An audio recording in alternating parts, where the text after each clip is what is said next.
नमस्कार, टीवी 9 भारतवर्ष के digital platform पर आपका स्वागत है। मैं हूं शिवेंद्र, हाजिर होता हूं आपके लिए लेकर खेल का केंद्र। और आज खेल का केंद्र में बात सिडनी की इसलिए क्योंकि जो मौजूदा भारत और ऑस्ट्रेलिया टेस्ट सीरीज चल रही है उसमें कल से तीसरा टेस्ट मैच शुरू होना है सिडनी में। और सिडनी के साथ ही जुड़ा हुआ है मंकी गेट एपिसोड, जो विश्व क्रिकेट के सबसे बड़े जो विवाद हैं उनमें से एक रहा है। तो होता यह है कि जैसे ही भारतीय टीम सिडनी पहुंचती है वो विवाद और उस विवाद की यादें ताज़ा हो जाती हैं। मैं उस विवाद की कहानी इसलिए सुना रहा हूं क्योंकि मैं उस विवाद का रहा हूं चश्मदीद, और मुझे एक एक घटना और उस घटना के पीछे की घटना यानी इनसाइड स्टोरी अच्छी तरह है याद।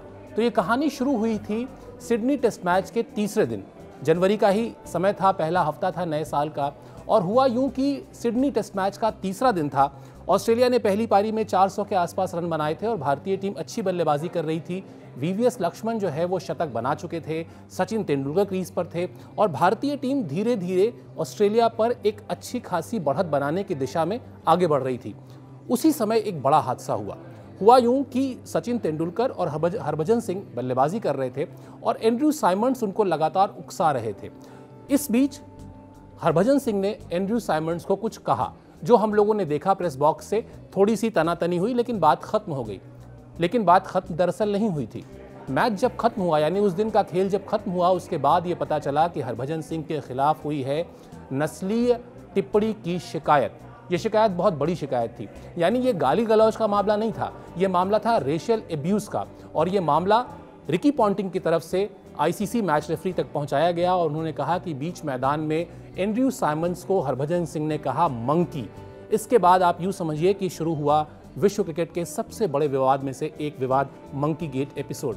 और उस दिन मुझे अच्छी तरह याद है कि हम लोग सिडनी के स्टेडियम में मैच का दिन का खेल खत्म होने के बाद भी काफ़ी देर तक, करीब 6-7 घंटे तक बैठे रहे।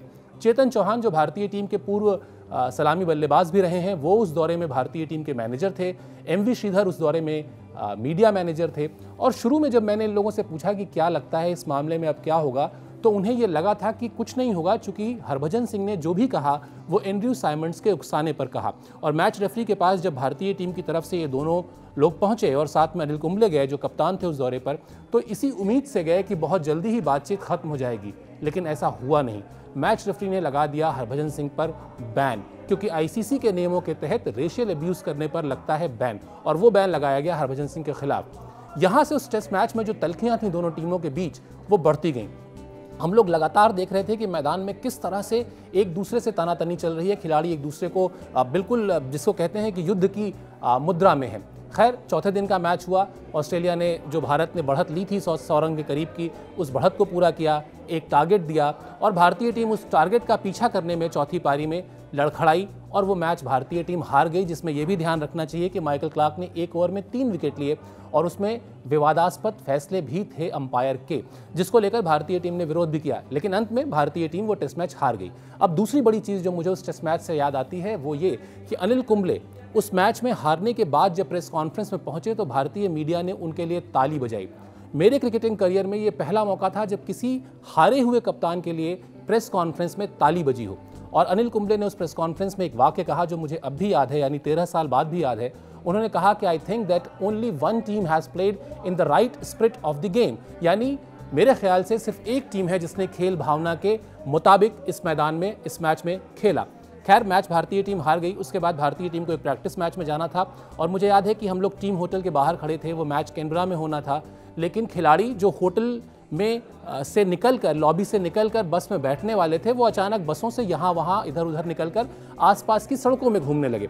मैंने एक खिलाड़ी से पूछा कि आखिर ऐसा हुआ क्या कि आप लोग बस में नहीं बैठ रहे हैं, तो पता चला कि बीसीसीआई के मतलब ऑफिशियली नहीं, लेकिन उनको इस तरह का एक गो अहेड दे दिया गया है कि अगर वो चाहें तो भारतीय टीम ये दौरा रद्द करके वापस लौट सकती है। और जब ये बात क्रिकेट ऑस्ट्रेलिया के कानों में पहुंची तो फिर असल में होश उड़े क्रिकेट ऑस्ट्रेलिया के, क्योंकि भारत के दौरे के रद्द होने के बहुत बड़े मायने थे। वो मायने सिर्फ क्रिकेट तक नहीं सीमित रह जाते, वो तमाम मायने दोनों देशों के रिश्ते तक भी आते। बात पहुंची खेल की अदालत में।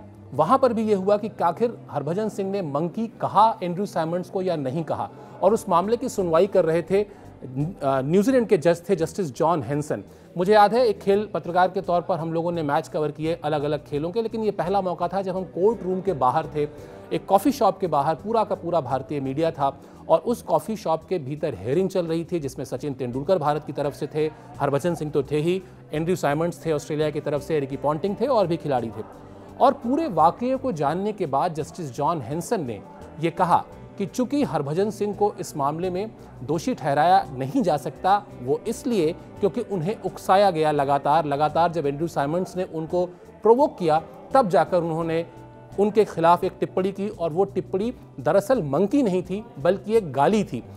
गाली देना भी मैदान में कोई अच्छी बात नहीं है, लेकिन एक नस्लीय टिप्पणी करने के मुकाबले गाली देना कहीं कम गंभीर आरोप था। इसलिए हरभजन सिंह को मिल गई क्लीन चिट और उसके बाद वो दौरा आगे बढ़ा और फिर भारत ने पर्थ टेस्ट मैच में जीत हासिल की और फिर उसके ठीक बाद सीबी सीरीज जो थी, जो वनडे टूर्नामेंट था, उसमें भी भारतीय टीम जीती और वहां से भारतीय क्रिकेट का एक नया दौर भी शुरू हुआ, क्योंकि उस मुश्किल समय से जिस तरीके से भारतीय टीम निकली मंकी गेट एपिसोड से, उसके बाद ऑस्ट्रेलिया को ऑस्ट्रेलिया में हराया, निश्चित तौर पर वो भारतीय क्रिकेट इतिहास की एक बड़ी जीत थी। लेकिन जब भी भारतीय टीम सिडनी पहुंचती है, जैसा मैंने शुरू में कहा, तो याद आता है मंकी गेट एपिसोड और इसीलिए उस एपिसोड की इनसाइड स्टोरी मैंने आप तक पहुंचाई।